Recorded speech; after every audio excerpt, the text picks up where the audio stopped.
In this video, we're going to show you how to install the inner tie rod end on your Nissan Quest located on your steering rack. Using a 21mm socket, loosen and remove your lug nuts.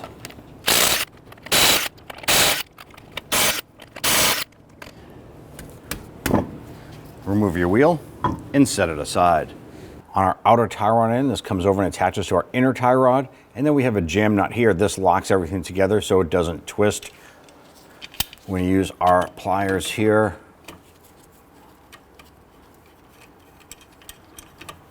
I want to loosen this. Now that we have the jam nut loose, we're going to come over here to the outer tie rod, and on the very end here, we have a cotter pin we need to loosen and remove. Using a pair of pliers, we're going to grab the tail end of the cotter pin and unfold that. I'm going to try and get as straight as possible. And I'm going to grab the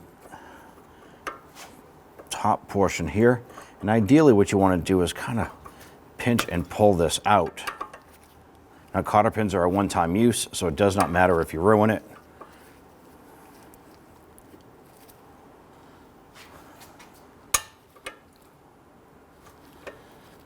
But pinch and use that nut as leverage, pulling that cotter pin out. I was able to get it out completely. Go ahead and discard that. Then we're going to use our 18mm socket on the nut, loosen that. I'm going to use my hammer. I'm going to strike the knuckle right here, and I'm going to apply some upward pressure on our tie rod upward.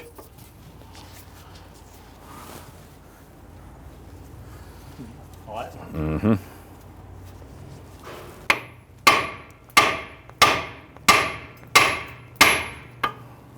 The next thing we want to do is we want to unthread this from the inner tie rod.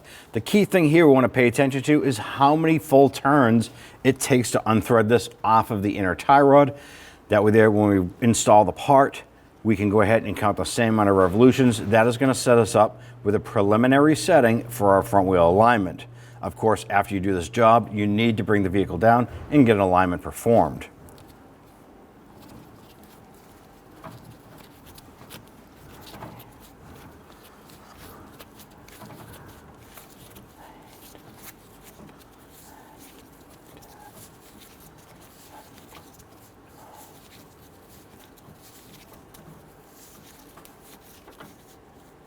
There's roughly 15 turns. Now I'm going to use a crayon and I'm just going to write that 15. You can put it anywhere. You can write it on the control arm. You can write it on the fender well. But the purpose of that is that you don't forget. So we can now spin off the jam nut.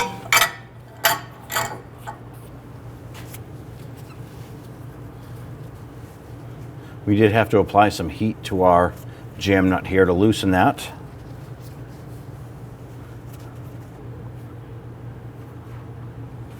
Remove that nut and set it aside. On the outer portion of our rack boot here, we have a clamp. We're going to use a pair of needle nose pliers. We're just going to pinch the tabs here, slide that off. Now if you follow this inboard, there's a clamp on the inside of this boot holding it to the rack itself. We now want to go ahead and remove that, and then we're going to pull the bellows boot off. And on the inside here, we can see that there's a clamp right here. Now this particular one is just a metal clamp. Sometimes it's a band, but these are one-time use. So I'm going to use my screwdriver, and I just want to get that band off.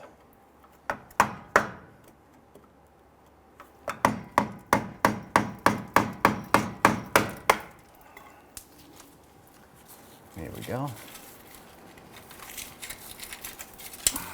There's the band right there. Now at this point, we can go ahead and grab that boot. Go ahead and grab that boot and slide it off. And then you can slide it down the tie rod end. I'm going to grab hold of this and loosen this.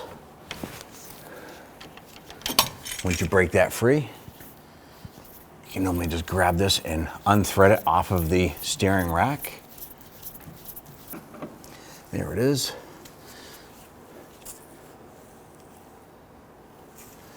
Go ahead and wipe down the steering rack area here.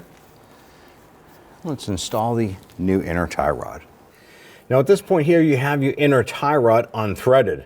One of the key features you want to pay attention to is on the inside here where the shaft goes into the steering rack, there is a seal there. What you're looking for is make sure that there is some grease still there and not power steering fluid leaking out. If that fluid is leaking out, you do need to service the rack before you put your inner tie rod in on. Otherwise, we can go ahead and install our inner tie rod. Simply line that up and thread that in.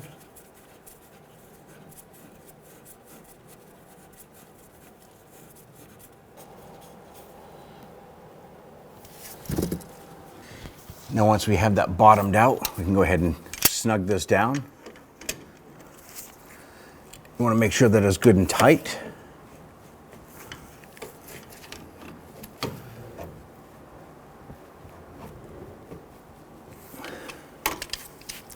Once this is tight, we can now remove our jam nut here.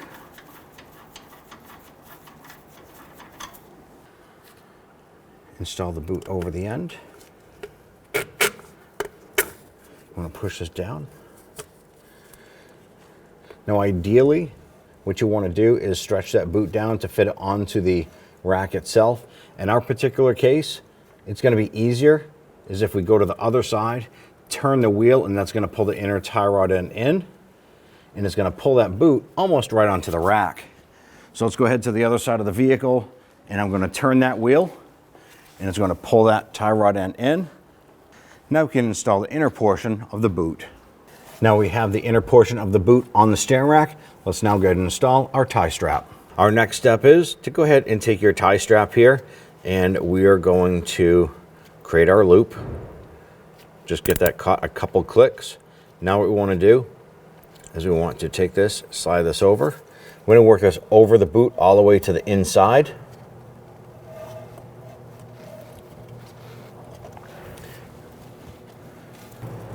So we're going to tighten it right in the last groove.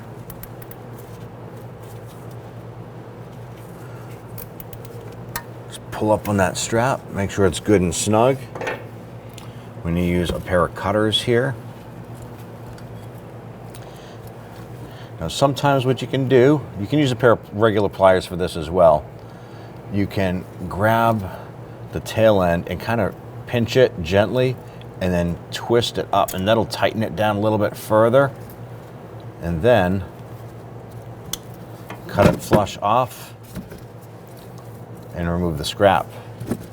Let's install our clamp here for our tie rod end.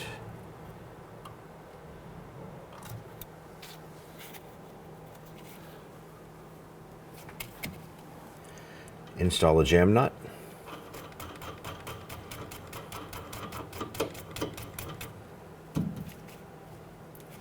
When installing the outer tie rod end here, we did count 15 turns to remove it. I had documented that on the inside of the fender well here. I also wrote it on the lower control arm too. That way we can set the preliminary alignment for the part.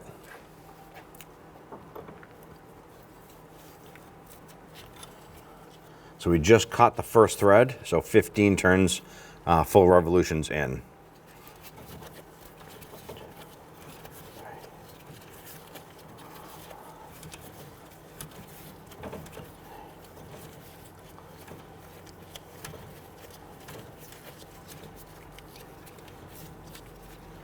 All right, 15 turns. I'm going to go ahead and spin that jam nut back out to kind of hold that in place. Now before we install our tie rod end here, you want to pay attention to the hole that is through the ball joint stud here, and it's going this way here. When we install this, we're going to need to install our cotter pin. So bring this over and adjust our wheel as necessary here to get this in. Drop that down inside. Install our castle nut. Let's go ahead and snug that down. Let's go ahead and snug this down. We're using a 17 millimeter. Let's go ahead and torque down our tie rod end nut here to 47 foot-pounds.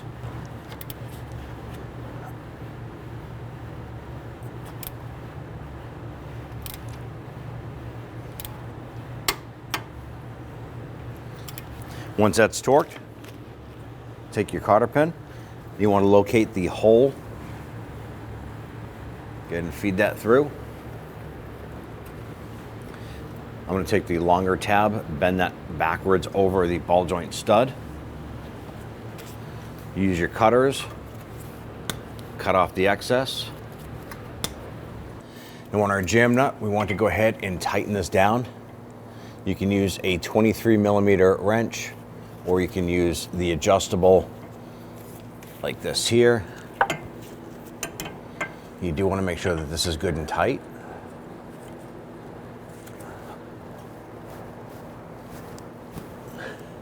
And as you can see, as I tighten this here, our outer tie rod had twisted. What I want to do now is right here, there's a spot for a wrench, and I want to turn this back. I want to make sure that my tie rod end here is level. So just adjust that like so. Now that we've tightened everything up over here, repeat this process for the passenger side. When this job is completed, be sure to have the alignment performed on your vehicle. Take your wheel and install it.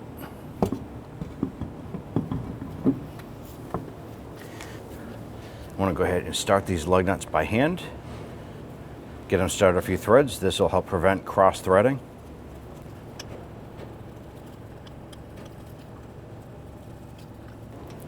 Once we have them all started, we're going to go ahead and snug them down.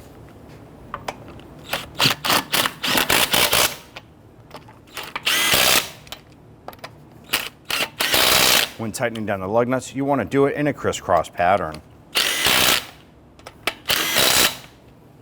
Go ahead and torque your wheels down to 80 foot-pounds.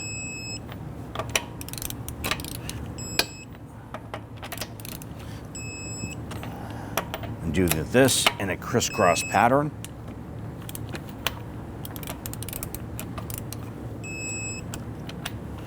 And you're all set. When only the best will do, demand TRQ. The only company that lets you view before you do. TRQ is committed to offering the highest quality aftermarket auto parts that are engineered for peace of mind. Thanks for using and viewing with TRQ.